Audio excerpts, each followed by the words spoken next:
I want to leap over buildings, want to fly over the shores, faster than a lightning flash, rushing through the cool night air.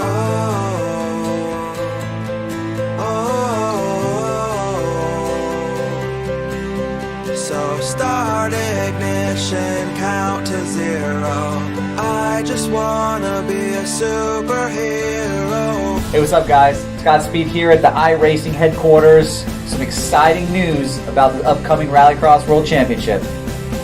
They've got a wild card entry, and yours truly is going to get that spot. See you guys out on the track.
What a tremendous first round it was just a week ago at Daytona, but now the world's best eSport Rallycross drivers are prepared, locked and loaded, ready to battle hard once again as we welcome you to Lucas Oil Raceway, just 10 miles west of downtown Indianapolis in the USA, which hosts the second round of the iRacing Rallycross World Championship Series. All coverage today is on RaceSpot TV, streaming live on iRacing Live around the 1.26.783 anti-clockwise layout of Lucas Oil Raceway with 5 tight body-hugging corners. The beginning and end to the lap here is tarmac with the middle sector entirely dirt, containing a jump section as usual. The tarmac section, it uses most of the oval's 12-degree banking. It's relatively straightforward and a full throttle section of the racetrack. We'll see lap times ranging in that 40 to 41 second range as well. Partly cloudy skies out there for the drivers here today for the second round. We're looking forward to it for sure. Good afternoon, everybody. Jonathan Simon on hand in the commentary booth alongside Randolph Cheneth, Cam Walsh on social media as usual, and of course Hugo Luis in production. Randy, championship standings up there on screen. Let's talk first about Mitchell de Jong, who had a perfect round at Daytona for round number 1. 84 points, the most you can claim in a single round here in the iRacing Rallycross World Championship Series. Well, it certainly wasn't a surprise last week, but the perfect run has already ended for Mitchell. He's currently qualified P3 at best, and he is done with his available laps. So Mitchell, he will be able to start on the pole of his own heat race in heat race number 3, but he's not going to have the perfect night of racing the way he did a week ago. Yeah, exactly. So the drivers are currently in qualifying, and there is Joni Heikkinen, who was Mitchell de Jong's closest challenger, finished within 2 seconds of the American in that feature race. And Joni Heikkinen was a driver who, Randy, I thought was the most impressive and de Jong's nearest competitor. Like we said, he wasn't Finnish sim racing champion last year for no reason. Yeah, I think you're right about that. Joni was really, really strong last week. It's really interesting to see Mitchell struggling the way he is. Not sure if it may be the Subaru that he's in or what the deal is. A couple drivers have made the swap over to the Subarus because apparently you do get free reign of car choice in this series. But I don't know. It's going to be really interesting to see how Mitchell bounces back from this. It's not often you see Mitchell 3/10 off pole. Yeah, exactly. But good to see Scott Speed out there in P5. He will make his debut in this series. A driver who's a 3-time champion in the real world, Randy. He's got his work cut out for him today, though, starting from P5 and qualifying. He does. His pace seems very, very good, though, for him, considering the rest of the field's just hecking in hard through in those mid-40s, and then you get Mitchell, Zelensky, Scott Speed, Cedric Gesmier, all within about 400ths of one another. So it's going to be a very, very competitive field today. Phil Diaz is not far off the back of those guys. Graham Quinn, Stilian Chipolevsky, that's another driver. I think he's qualified a little bit worse than I think we would have expected. Currently about 10th on the grid. You also have Connor Parisi and Jorn Jens, one of the VRS Coana drivers, also turning up, Mitchell's teammate. And I think, interestingly enough, he's turned up in a Ford Fiesta. So the two teammates, they've gone for different cars, which is a really odd choice. You'd think you'd want to work together and try to share some information. Doesn't seem to be the way it is. Yeah, exactly. So we're going to have 3 heats this time round, different to what we had for round number 1. Let's have a look at the grid for heat 1. It will be Joni Heikkinen starting on the front row alongside Bobby Zelensky and Phil Diaz. Great qualifying performance from Phil Diaz. Connor Parisi had a little bit of drama in round number 1, and he will start from 4th. He'll be alongside Georgi Zadzon in the 5th position. Rounding out this Heat 1 grid will be Bob King and Pierre-Anton Delaire. Joni Heikkinen will be the one who is the favorite for this heat, Randy, but what about Bobby Zelensky? Taken out in the feature, he's one you'd be tipping to hopefully get victory here. He could definitely have a good run. Also watch Phil Diaz starting on the outside of that front row is good here at IRP. That outside line will be ever tough. The drivers rev, ready to go here for round 2. And we go green from Lucas Oil Raceway. Oh, what a poor start from Bobby Zelensky. He's hounded by the pack behind. Joni Heikkinen as well, a poor start, but he has that inside line. They'll head to the start-finish line for the first time. Turned around is Phil Diaz. Joni Heikkinen involved. Joni Heikkinen's turned around as well. He's collected into the barriers. Oh, goodness me. What a dramatic start there. Heikkinen, one of the favorites out of the event. Diaz collided with him. Bobby Zelensky's around us too. Bobby Zelensky in the infield sector. He ends up facing the wrong way, and he goes from running in first in an easy transfer spot back to 5th. So now we've seen 3 of our leaders taken out, and I believe it's going to be the one or Connor Parisi from Fusion Right. No, I take that back. It's not going to be Connor. Bob King currently leads. Exactly. Bob King in the lead. Parisi needed this. He's in the Subaru there in that Fusion racing car. And there are the 3 leaders on the right-hand side of the screen. They're still in the dirt section. This top 4, though, of King, Parisi, Zadzon, and Pierre-Anton Delaire. They take to the Joker, the top 2 of Bob King and Connor Parisi. Only about a 1 to 2 second loss in terms of that Joker Delta time. Bob King, though, he's gone very wide through this section. You'd have to say Connor Parisi looks quick now. He just has to get past Bob King for that lead. Certainly does, and he's very tightly packed to the rear of that Volkswagen Beetle through this long right-hander on the dirt, getting ready to maybe flip that e-brake a little bit and tightly get that apex. Oh, and Connor gets down to the inside. A little bit of shoving here as they head through NASCAR 3 and 4. Still a little bit to touch it. Now, the variable banking here at IRP offers a very interesting challenge for these guys heading through that corner, but Parisi showing that he's going to get physical early. Let's see if anyone in the back to the Joker, Georgi Zadzon is, but not close enough to pick up a spot, and that's one of the big talking points about this track is that Joker, it's only about a half-second delta, Johnny, in terms of a shortcut. So really the best time to use it, if you can get it done, is on lap 1. Yeah, exactly. So a lot of the drivers couldn't do it just due to the incident, so they had to take that on the next lap, of course, as well. But Bob King's still in the lead. He is struggling, though, carrying a bit too much speed into a lot of corners. We must also remind you all, only the top 2 from this race advance to the feature. The rest of them will head to the C main or the B main. Here they go across the line one more time. This will be lap 4 of 5, heading to the Jokers, Pierre-Anton Delaire. It's such a difficult entry, isn't it, Randy, into that Joker lap? Well, and for us, it's a really difficult name to pronounce. But yeah, the Joker, it's like threading a needle. The drivers in real life when the series came here didn't like it. And I know a lot of the sim drivers don't really like it here as well. It's such a...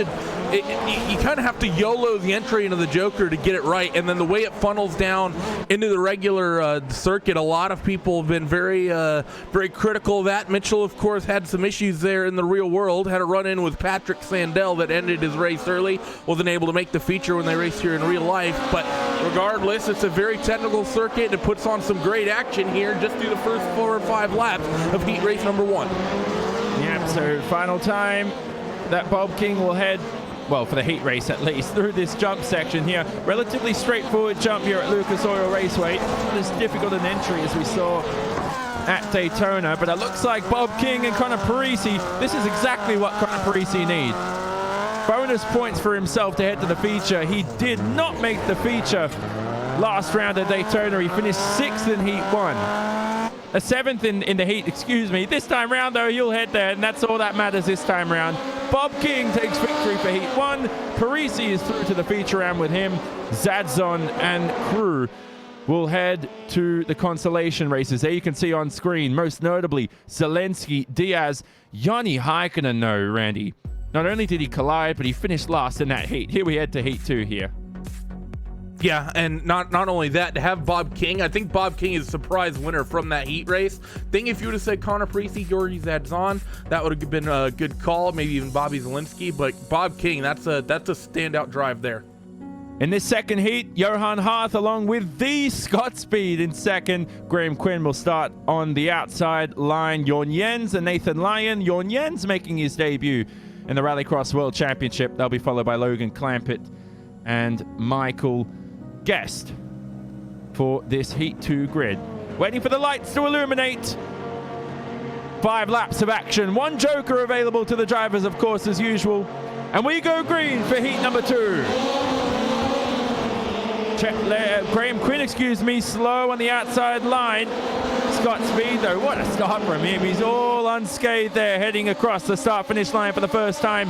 Heads to the joker straight away, and as you said, Randy, you want to get that joker out of the way as quickly as possible. Oh, there's a lot of bumping and banging trying to get to the apex, and Scott Speed ends up facing the wrong way. That's going to be the end of his heat race, it looks like, from the lead. So 2 times the leader at the start of the heat race does not hardly make it through turn number 1. And who is going to cycle into the lead now? I believe it's going to be Johan Hart in the Ford Fiesta, with Nathan Lyon very close behind as they head through this long right-hander and off towards the hairpin.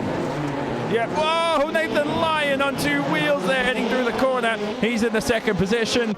Johan Hart, though, in first. So Johan Hart in that race clutch car having a good start here. Here we look at the RaceSpot TV side-by-side coverage. The replay of the start on the right-hand side of the screen.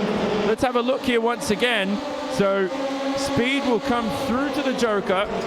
And so there we are. Now, he got a bit of contact here, Randy, didn't he? And then he clipped the tire barrier there, and that's what turned him around, the second bit of contact.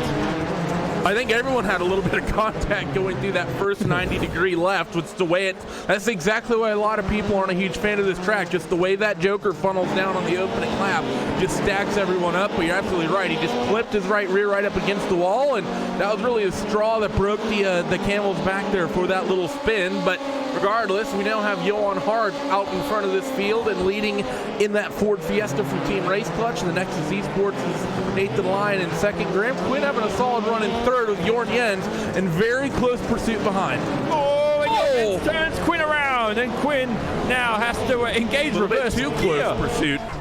Yeah, well, now Graham Quinn's lost a couple of positions from that. Now, it didn't affect the top 2 positions. Those are the drivers heading to the feature round, but Quinn there loses that grid position heading to the consolation races. Jorn Jens may get a talking to there as well from Graham Quinn afterwards. But right now, this will be lap 4 or 5 for Johan Hart as he begins. He's in that Ford Fiesta. There we look at Jorn Jens coming through the first corner. Once again, an interesting heat race here, Randy, because it's not the same drivers we had from round 1 heading to the feature. Exactly. We have a couple drivers as well that weren't there at the first round. They're having very strong runs. For Jorn Jens to come out like this, to be in a different car from his teammate, the Ford Fiesta, which also seems to be sort of the least popular car. Most of the field, I think, is pretty much in the Volkswagens. It's the free car and has a very peculiar driving style compared to the Fiesta. But for Jorn Jens to be coming out and running third is very well. Logan Clampett showing some impressive pace as well as that Semi-Q-Minix Volkswagen now harassing the back of that VRS Twin. A Simsport driver, and Logan's going to take to the Joker. Can he hop in front of that VRS Twin Ford Fiesta? No, he cannot. He touched the wall as well, and there was a tire bollout on the apex which impeded his entry. Here's Logan Clampett, who was ever racy in round 1, wasn't he? Just cannot get past Jorn Jens here in this second heat race. But it's all about Johan Harth and Nathan Lyon at the moment. Those two will proceed to the feature round. Johan Harth with a brilliant victory for himself here in the heats. He won the heat last time at Daytona. He does the same here at Lucas Oil Raceway. Brilliant victory for Johan Harth. Lyon in second.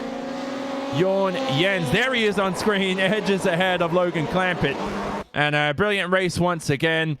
There are the results on screen. Michael Guest and Graham Quinn. Graham Quinn turned around there. Will end up in the 6th position. Scott Speed with a DNF. Let's quickly look at the Heat 3 grid. And then we'll talk about the difficulties on the run down to that first corner. Mitchell de Jong. He is the man who will start on that front row alongside Geismer and Cheplevsky, Garrett Lowe, Julian Shine, and Repoussard are your 6-car field. So difficult running into turn 1 here, Randy, for the start. Yeah, it is. It narrows up really fast. We got all 5 cars on the grid ready to go. Yeah, there's Garrett Lowe.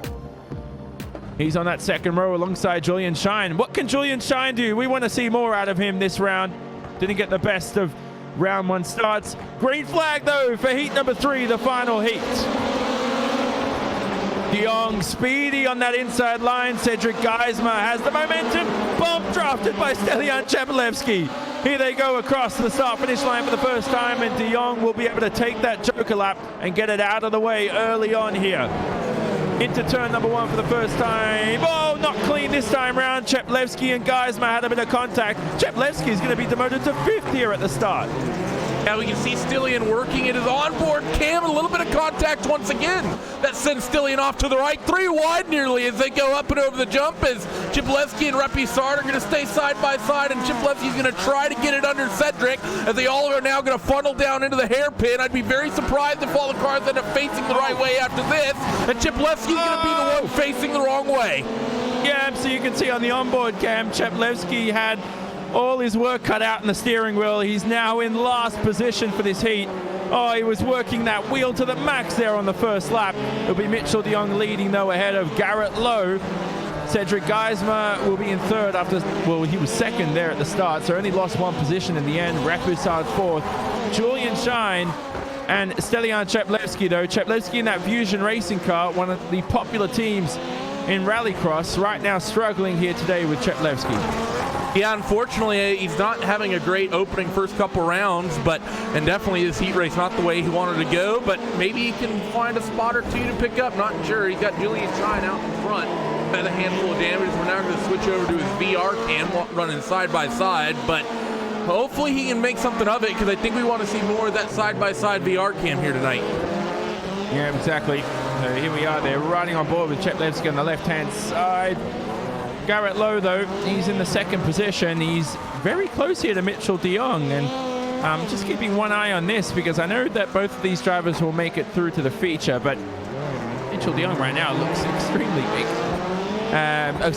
Garrett Lowe looks extremely quick, and he's staying within the clutches of Mitchell de Jong. But again, Randy, it's that start, and that's something we have to be careful of when it comes feature race time. Who's going to get a clean start? Because Mitchell de Jong's not always going to just have this victory locked and loaded if he has the pace.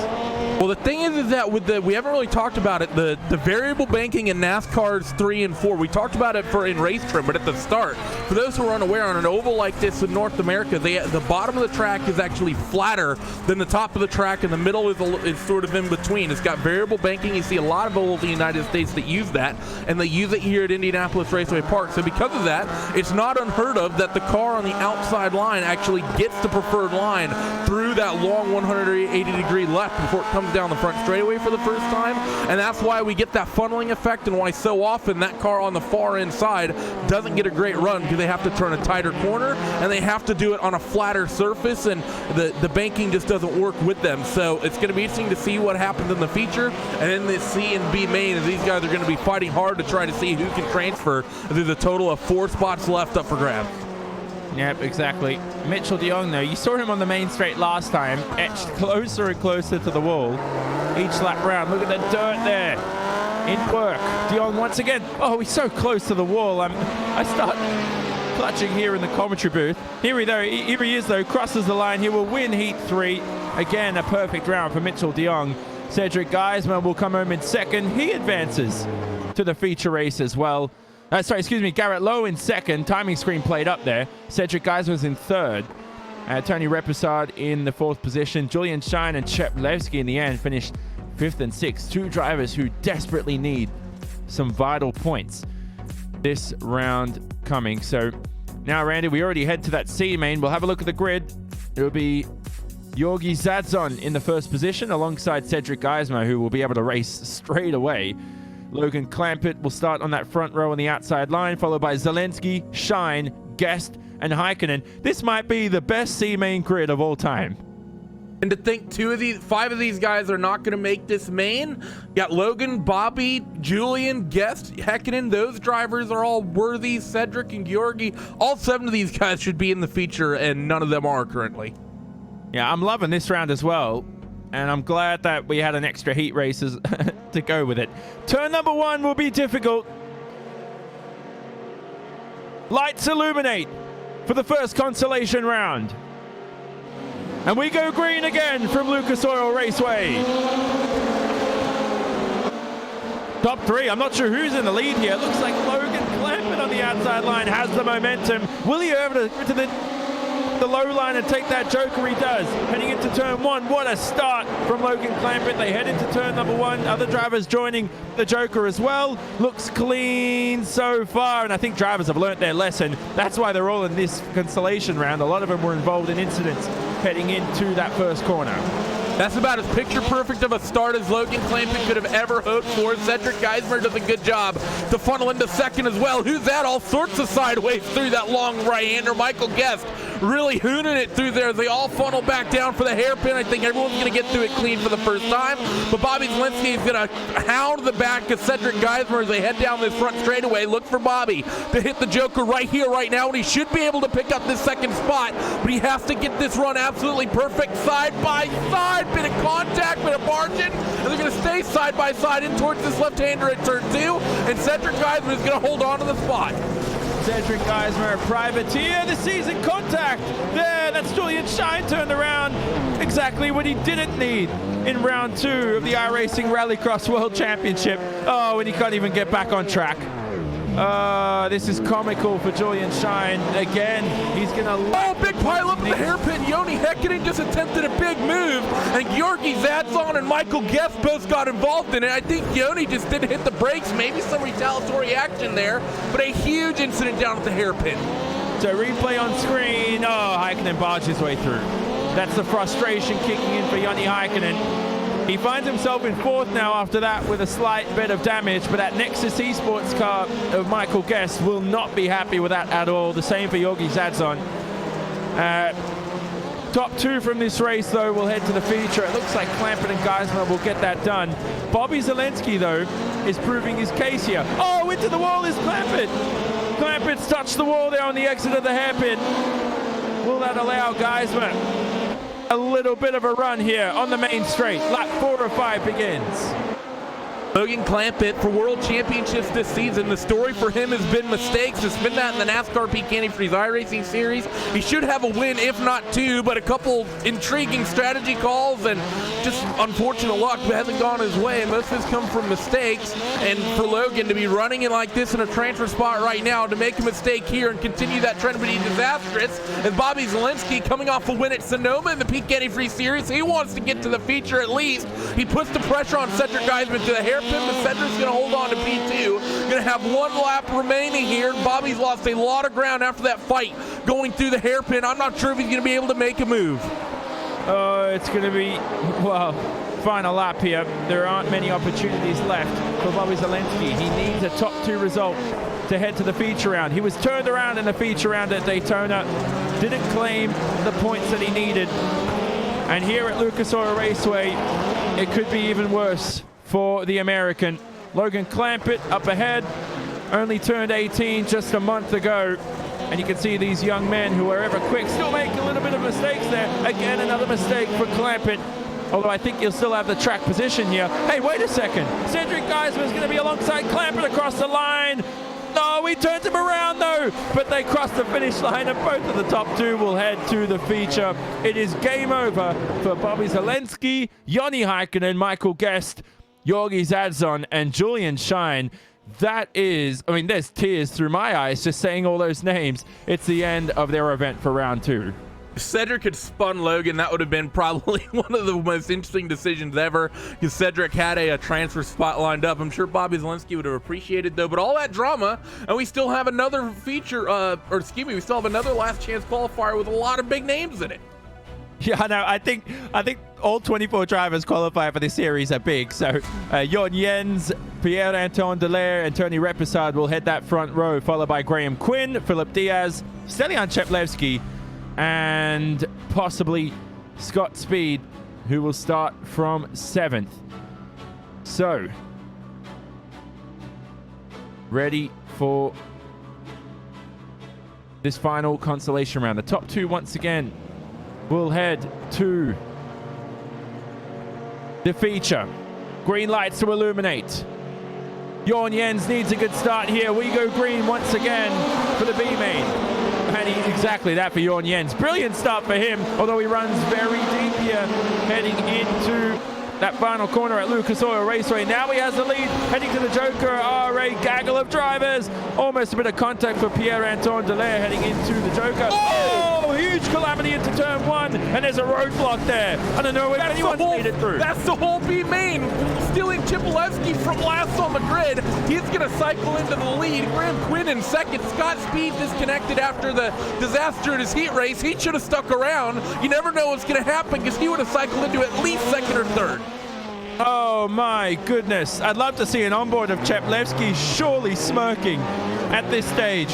He's in first place, going to advance, possibly if he keeps it together, obviously, for the rest of this event. There he is. That's a big, wide, teeth open smile. No, it's not. I hope it was. He's wide and he's focused, heads to the Joker for the first time.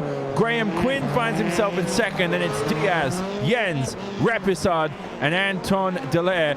That's one of the best, most dramatic starts I've ever seen in this series, obviously.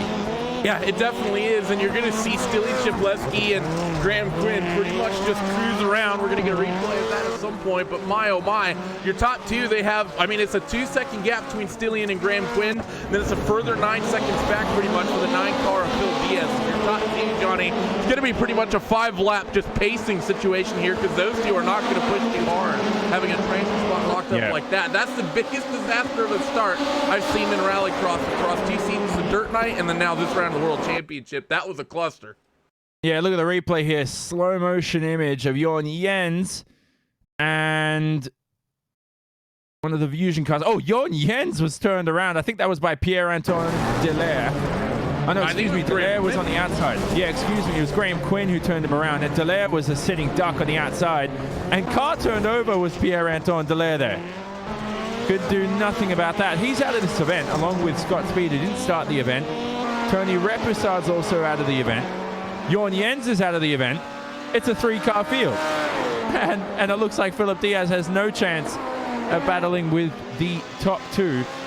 So a couple of laps to go here. I have to say, Randy, you need a bit of luck in life. And Stelian Cheplevsky's had exactly that. Yeah, that's about as technical as the analysis gets for that. You know, I was going to say it was going to be fun watching Stelian try to roll through the field from as deep on the grid as he was, but I wasn't expecting him to get up to the front that quickly. And at the end of the day, all you can really say in terms of analytics at after a start like that to a race is rip. Yeah, unfortunately, but Cheplevsky, the 41-year-old Bulgarian, he currently lives in the UK. And as we spoke about in round 1, he does so much for the Rallycross World Championship. We'll look at a replay here of a mistake from Graham Quinn. Oh, he goes extremely wide. Just lost concentration there. Lost him a transfer spot. They lost him a transfer spot. Yeah. So Phil Diaz now into second. You're right there. So something's gone wrong for Graham Quinn. I don't know if that was a technical issue. That was very weird. That's absolutely disaster right there for Graham Quinn to have a transfer spot pretty much locked up, and either a technical issue or a mistake. It's now going to be Phil Diaz who lucks his way into the feature in a race that's been nothing but luck for Stelian Cheplevsky as well. So here they go to cross the line. Cheplevsky advances to the feature. He'll be joined by Phil Diaz incredibly there. We thought this race was over, but an unforced error by Graham Quinn will mean he is out of the event for round 2 of the iRacing Rallycross World Championship Series. 2-minute warm-up coming up. There are the results on screen for that for the B main there. There were 4 DNFs for that B main, Randy. But here we go.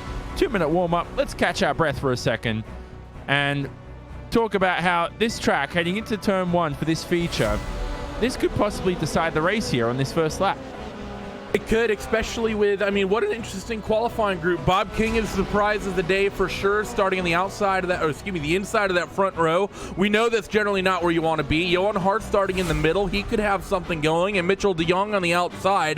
The Subaru hasn't seemed overly fast. We've seen that from Mitchell, and when he not qualifying super great, and then when he had Garrett Lowe in his heat race that was pretty much matching him for pace, which is something we've never seen before. Going to be an interesting start down into turn 1, and then you have some quick names in the back of the field, the likes of Connor Parisi starting in the mid-pack. Stilian Chipolewski, I think in particular, starting 9th. He's going to be very aggressive in towards turn 1 because that's his best opportunity to pick up a lot of spots. And you know what? After what Stilian just did, I'd probably just send it down the inside as well. So, of course, for this feature race, we will look out for that outside line of Mitchell de Jong, who he starts from 3rd. He's on the front row.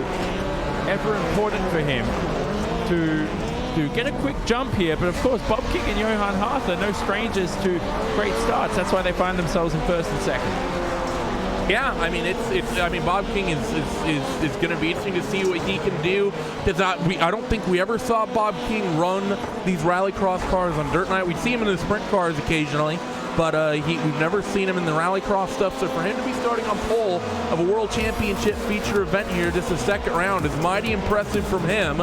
And if he can hold on to that and even just come away with a 2nd, 3rd, as long as he can get through turn 1 clean, he's in for a mighty result tonight. So here we are now, heading to the feature race for round 2 of the iRacing Rallycross World Championship Series from Lucas Oil Raceway. Your grid will be up on screen right about now. And it will be Bob King starting on that front row on the inside line alongside Johan Hart in that race clutch car, the VRS Coanda Sim Sport Subaru, and Mitchell de Jong in 3rd, followed by Fusion Racing's Connor Parise. Lion in that Ecstasy Sports car will be 5th, and it's Lowe, Clampett, Geismer, Cheplevsky, and Phil Diaz to round out your 10-car field. 10 laps of action, 1 joker for the drivers, of course, as usual. The most points on offer. We will crown a winner and a podium that follows closely behind at the end of these 10 laps. Will Mitchell de Jong clean sweep these first 2 rounds and take victory? Johan Hart needs a victory here. Bob King, can he be a surprise victor? Engines rev, lights illuminate for the final time. And we go green from Lucas Oil Raceway. Bob King, slow start, but Johan Hart in the middle line is trying to search for the down line right there.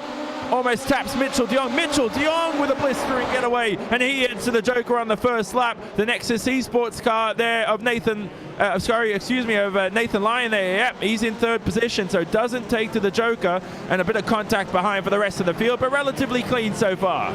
Yeah, that's, I think, one of the cleanest starts we've seen, but there's a bit of a pile-up in the back. I think Phil Diaz is around. Stilian Chipolewski may have been involved as well, but just a little bit of a spin. No big issues. I don't think anyone's going to be out. But Mitchell de Jong, a bit of contact from Johan Hart in towards the hairpin, and race clutch is going to take the lead. Mitchell's going to have to win this one the hard way now. So Johan Hart being aggressive, bumping and rubbing exactly what he needed to do to claim victory. Here he is at the hairpin. Bumps him out of the way and takes 1st place. So simple move there for Johan Hart, and now Mitchell de Jong might give him the same, well, pretty much the same punch in return here possibly. So Johan Hart needs to be careful. He has a 0.6 of a second buffer. Garrett Lowe has been spun around as well, heading into the jump. There he is on screen in that Fusion Racing car. And the American will have a look at the replay for him. So here he is now. Oh, a tap there. And then that was Cedric Geismer in the white privateer Volkswagen who got in the way. But here we go, Randy. Good start for your Hart and de Jong. They look like they're unscathed in P1 and P2. pretty much are, and I think that was a perfect sort of a bump and run there from Johan Hart. He didn't send Mitchell. He gave him a tap, and he got him loose, as Johan, I think, made a mistake trying to make a run towards the jump, so he's just given up, I think, about half of his buffer. There's a couple of cars hitting that, a tire baller that's been knocked into the way here, but it's going to be interesting to see. Does Mitchell get back physical with Johan Hart down in towards the hairpin? Going to tightly get to that hairpin. I thought Mitchell was going to make a little bit of contact there, but angled it just off nice perfectly. But that's pretty much what you need to be doing here. What do you see? And sorry, Bob King turned around on the hairpin. Other drivers had to skip the corner as well. Oh, Bob King, who started this race in first, is now in dead plumb last at the moment, and he's already taken to the Joker. Here's the replay on screen. Bollard got in the way, destroyed a bit of vision. Rest of the field followed behind. So straightforward incident there, but here we look at Johan Hart on board. Oh, this is getting closer and closer, isn't it? We head to 50% of the distance for this feature round. But Mitchell de Jong, he looks like, I'm not sure if he's getting closer or not. I think he has to count on a few Johan Hart mistakes here to claim victory. He does. It's gonna come through some luck for sure, as Stilian Chiplewski is battling with his teammate of Connor Parisi through the kind of the midpoint of the lap here, but there's been a couple mistakes for Johan Hart in this first 4 or 5 laps of this race, because that gap was out to about 9/10 of a second. So right now Mitchell is very pacey, especially in that part of the lap, and he's going to pull up alongside as they go side by side over the jumps for the race lead. Mitchell down the inside. Can Johan roll this around the outside? Mitchell's going to have good traction on the inside though, and he's going to retake the race lead. And contact again between Hart and Mitchell. But this time Hart cannot barge his way into P1. De Jong still in the first position. Oh, they're wrestling for that victory here for round 2. Both have taken to the Joker. They don't need to use it any more times this race. De Jong continues heading into the first couple of corners here. This is where we had the move done. Heading into the jump, Hart was sideways for most of the lap. Makes a mistake there and touches the bollard. He's lost another half a second. Oh, Johan Hart had victory, had one hand of the trophy, and just couldn't sustain the pace here. Yeah, that was unfortunate for Johan. I think he probably did a couple of mistakes, maybe even got a little bit aggressive over one of the jumps and got a little bit of damage on that car, because he's lost a lot of pace, especially considering Mitchell was not the fastest of the day here when it came to qualifying pace. Now the question is, can Johan find some speed late in this race to reel in that number 24 VRS Coinasyn Sport car? Or is it just going to be Mitchell cruising away to the end of what has been an amazing feature here in the second round of the iRacing Rallycross World Championship? So Hart, the young Frenchman, only 19 years of age. They call him the Rolling Turtle. That's quite ironic of a nickname. He heads through the hairpin yet again here, lap 7 of 10. They'll begin lap 8 shortly. I love this event though, Randy, from Nathan Lyon. Finished 4th last time at Daytona in the feature round. Now he's got a podium to his name. His teammate Michael Guest not here today. Nathan Lyon takes to the Joker for the first time, and he gets that out of the way, although he misses the first corner by quite a huge margin. Yeah, unfortunate, but he's really not going to be able to reel those guys in out in front of him. They're running about a tenth or so quicker than him every single lap. Apparently, Stilian Chiplewski and Phil Diaz had a bit of contact in towards turn 1. They're both still out and rolling and still running in that order, so guys are getting aggressive in this mid-pack as well. But doing what Nathan Lyon is doing is how you're going to get a good result in this championship, because most of these guys, they don't have the pace of the Mitchell de Jongs of the world, so it's going to be difficult getting wins. But when you get the opportunity to take a win like Johan Hart did, you have to be able to execute on that. And not only that, you have to consistently be able to run 3rd, 4th, 5th in this championship in order to pull off, I think, a good points result over the course of this season. Through the first 2 rounds, Nathan Lyon and Mitchell, they seem like the most consistent of the lot. Yeah, so there we ride on board with Chiplewski. He's a great advocate for virtual reality. He's working that wheel to the max. He loves sim racing, Stelian Chiplewski. Brilliant hobby of his. Heads through the jump. Boy, that would be a thrill in virtual reality. So final lap for Mitchell de Jong as he crosses the line.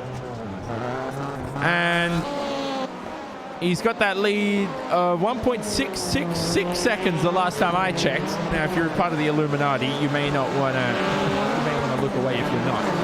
So Johan Hart in 2nd, Nathan Lyon in 3rd. Those 3 will claim your podium if they can keep it together for these final few corners. I like this event from Logan Clampett in fourth. He's had a good race, but all eyes are on that man up ahead in the Subaru, Mitchell de Jong. Heads through the final corner for the final time here. He will be victor for round 2 of the iRacing Rallycross World Championship Series from Lucas Oil Raceway. Another victory for Mitchell de Jong, and 2 for 2 to start the season here. Look at this final battle. We're still racing here with, that's the driver of Cheplevsky there on the final lap, I believe. And Phil Diaz was close as well. So Phil Diaz there, we see, finished the race in 6th, but brilliant victory, Randy, for this man, Mitchell de Jong, who is loving it. Thrilling first couple of rounds for him, and what a way to start off your Rallycross career in esports. Especially for Mitchell, because all the times we've seen him on the Rallycross side between Dirt Night and the season opener a week ago, we've always seen Mitchell just get out in front and dominate. We never really saw Mitchell have to come from behind, and for him to only qualify 3rd, win his heat, start 3rd, and then get sent to 2nd by Johan and be able to muscle a move and make a pass, that shows the quality of driver we're dealing with here. It's not just someone who's really quick and can just get out in front and hot lap to take victory. He can get physical and he can make moves when he needs to, and that's what makes that 24 car so dominant in this form of racing. And Johan Hart will be 2nd in the championship at the end of this, followed by Nathan Lyon. That your top 3 in the championship are actually there right on screen. De Jong, Hart, and Lyon finished 1st, 2nd, and 3rd in this race as well. De Jong had his work cut out for him today, didn't qualify on 1st, and didn't have the lead for half of that feature race. Clampett and Paris ended up in 4th and 5th. Great recovery for both those drivers after a dramatic first round at Daytona. Phil Diaz barged his way past Stelian Cheplevsky there, we saw on the main straight, and he claimed 6th ahead of Cheppy in 7th. Cedric Geismer, you can see, a privateer. The Frenchman came home in 8th. Garrett Lowe for Fusion Racing in 9th. And Bob King for Synergy Sim Racing started that feature race from 1st, and ironically came home in last position, the Australian, and didn't end up finishing that event. So there we go, Randy. Brilliant event. We'll have interviews post-race coming up in just a moment's time, but I have to speak about the top 3 in the championship there. It will be de Jong, Hart, and Lyon, if I'm not mistaken, once the points are updated. I have to say, as much as Johan Hart is quick, I am very impressed from Nathan Lyon. You know, he's been solid, he's consistent, 3rd in the championship to start this first inaugural 2018 Rallycross Series. We've seen good pace from Nathan in the Dirt Night broadcasts in the past. When Mitchell was racing in that opening season, he was the only driver to actually upset Mitchell in any of the heats. I believe it was at Daytona. Nathan Lyon managed to take a heat race win, and because of that, Mitchell had to start 3rd in that as opposed to starting on pole like he did the entire rest of his career there. So for Nathan, he's shown good talent in the last 6 months of this content, and he's showing a lot of speed and that same speed, that same consistency in this World Championship as well. And he could be in for a fantastic season. So we're going to speak to your victor again. 2 in a row for the American Mitchell de Jong, real-life Rallycross driver, proving his worth in the esports world as well. I have to say, Mitchell, that wasn't as unscathed a feature round like it was at Daytona. Talk about your race. We're seeing it on screen now. Johan Hart really, well, he made you work for that, didn't he, with a bit of contact as well? Oh, man, that was quite a crazy one, even from qualifying. I anticipated the Subaru was going to be a bit worse with the worn track, but I thought we would have a bit of an advantage in qualifying because it shouldn't be so worn in. But the issue is the racing line is so narrow here that even in qualifying, after just the practice runs, like, you're having quite a bit of grip, like one line things, and just couldn't keep the rear of the car inside the line. So kind of on the back foot right from the get-go. But you know, we made it work. I'm really happy with the way the heat works. Obviously, the starting on the inside is super difficult. Always kind of 50-50 if you make it out in front, and then that worked out in the heat race. And it's again kind of the same for the very far outside, but you have such a good run that kind of really worked out there. But yeah, super happy. Got a few taps from Johan, so I got set back a bit. And I'm really happy it worked out in the end. I have to say there, we saw the contact between yourself and Johan Harth. Is there anything you can do to improve your pace for next round at Sonoma, or is it just the Subaru that got in the way this round and you could have been quicker in maybe the Volkswagen or the Fiesta?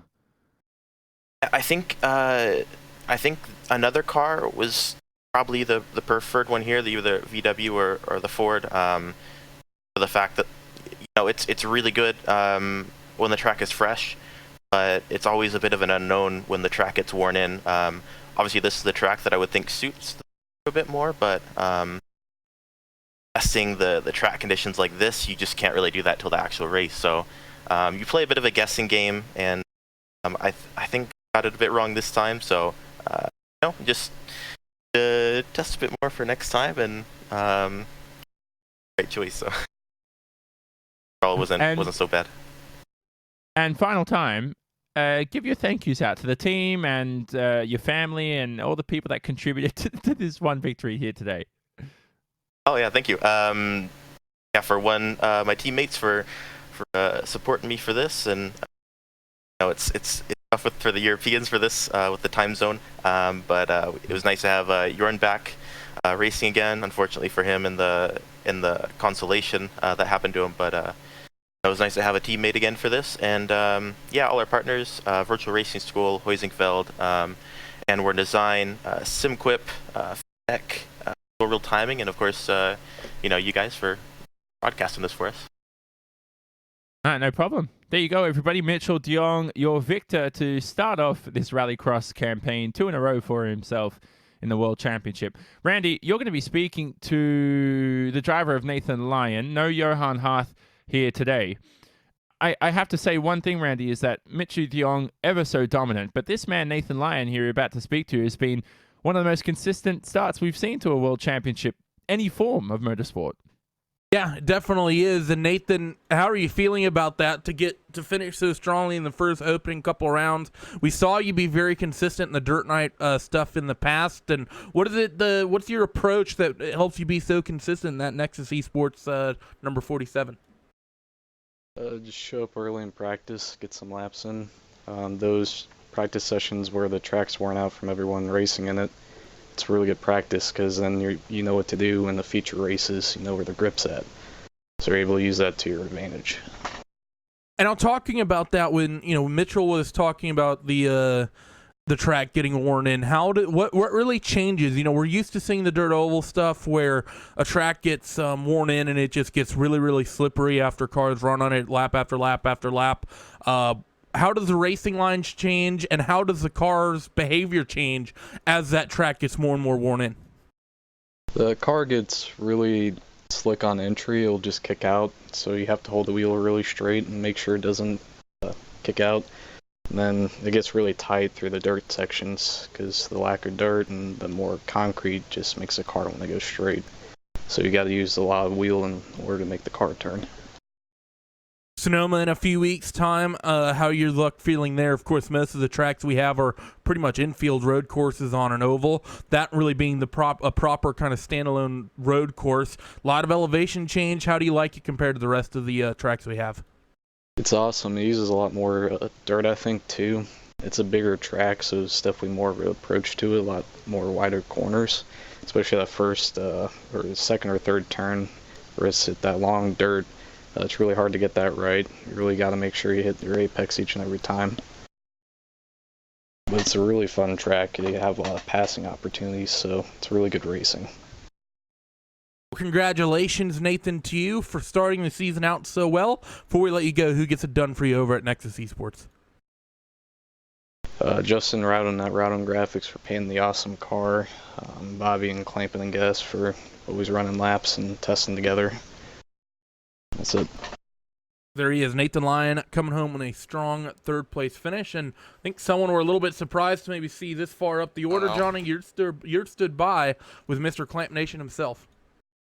Yeah, exactly. So brilliant result from Nathan Lyon there. I have to say, Logan Clamper, though, coming up next, who we're about to speak to, needed these points and needed this round right now. We're about to speak to him right now. He's ready to go.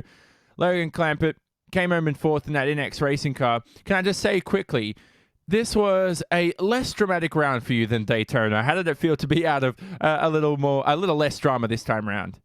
It felt pretty good. I got pretty lucky during the B main, so that was cool with our starting spot there. So I didn't have to move anyone or anything, but I tried to be as clean as possible throughout the whole thing. There were a couple incidents where I just couldn't really do much. Like, I think it was lap 3, I think Connor got into the tires and I just couldn't do anything, or when I jokered, I don't know, it was pretty close. But like I said, I try to be as clean as possible so I don't get a bunch of crap for, you know, what I do and stuff. So I'm happy that I came away with P4 and P1 in the B main. Is qualifying an improvement you want to make? You didn't qualify too well today, and that's putting it nicely just for you. Yeah, well, I actually see the benefit of, like, qualifying bad. Like, I don't know, if for some reason, you're just behind everyone, and if they all mess up, then you can just go right by. But yeah, I messed up qualifying. I probably could have hit like a 0.0 or a 0.9 or something, but instead I hit a 0.3, but it still would have been about mid-pack to back of the pack, so it didn't really matter. But I don't know, I'm not the greatest at qualifying. Messed up my lap 1, and I was doing better on my lap 3, and then messed it up in the hairpin and lost like 4/10 or something, but it's whatever. And final thing, Sonoma in a few weeks' time, surely around, you obviously you want to do well at, but around that, will it go well for you in terms of car choice and the Volkswagen? How's NX going to be preparing for that round? Any challenges you think that may impede your progress there at Sonoma? Hitting the line right is very important in the long dirt section. So Yeah. which I'm not the greatest at there. So we'll see how that goes. I'll probably have to have a little bit of luck there, but I don't know. We'll see what we got. There you go. And finally, any thank yous to the team and anybody else as well you want to give a shout out to? Yeah, I'd like to thank Granite Devices, SimuCube, for being on the car, and then SimLab V Racing for being our sponsors over at NX Racing. And then also, thank you to Nathan Lyon on Nexus Esports. He builds all these setups for us NASCAR guys. Us NASCAR guys are kind of just working together, like me, Guest, Phil, Bobby, Nathan. So he's helping us all out, and we're trying to, you know, beat all these road course guys and stuff. So he's a huge help. So that's cool. And then obviously you guys for broadcasting this, and iRacing for putting on this series. Thank you, Logan Clampett, who came home in the 4th position. A much better round for him this time out at Lucas Oil Raceway. Randy, we head to Sonoma in a few weeks' time. I have to say quickly, not only one of my favorite tracks in Rallycross, but maybe one of the most popular tracks on the iRacing service for the Rallycross series. Oh, it definitely is. I mean, Sonoma's been pretty busy the last couple weeks, and we just saw the Peak Canyon Freeze iRacing Series put on their race there, which may have been one of the best races of the season. That Peak Sonoma race is on another level, and that Rallycross track, it gives it some very, very good racing. It's very raceable. There's a lot of dirt, as we've talked about, and there's a lot of elevation and undulation changes. Yeah, that's true as well. You never know. You always have to can't give up until whoever sings. Anyway, there are the standings there up on screen. We're going to wrap up here from the RaceSpot TV commentary booth. This was round 2 of the iRacing Rallycross World Championship Series from Lucas Oil Raceway. The next event will have back-to-back rounds for round 3 and 4, but that next one will be on the 19th of July. That's in 3 weeks' time until we head to Sonoma Raceway. We're just talking about the most beautiful Sonoma Raceway that will host round 3 of the iRacing Rallycross World Championship Series. Coverage will begin at 1 a.m. GMT. That will be 9 o'clock p.m. Eastern Time, of course, or 11 a.m. in Australia or the south of the world. That, of course, will be on RaceSpot TV, streaming live on iRacing Live. Thanks to all you lovely viewers for joining us for today's broadcast. All your contributors were there up on screen. Istvan Balor for cameras, Andreas Werner, Simon Grossman, Nick Thiessen. I'm Jonathan Simon. Thanks to Hugo Luis in production, Randolph Cheneth alongside me, and Cam Walsh on social media. This has been a RaceBot TV presentation broadcasted on iRacing Live. We say so long from Lucas Oil Raceway.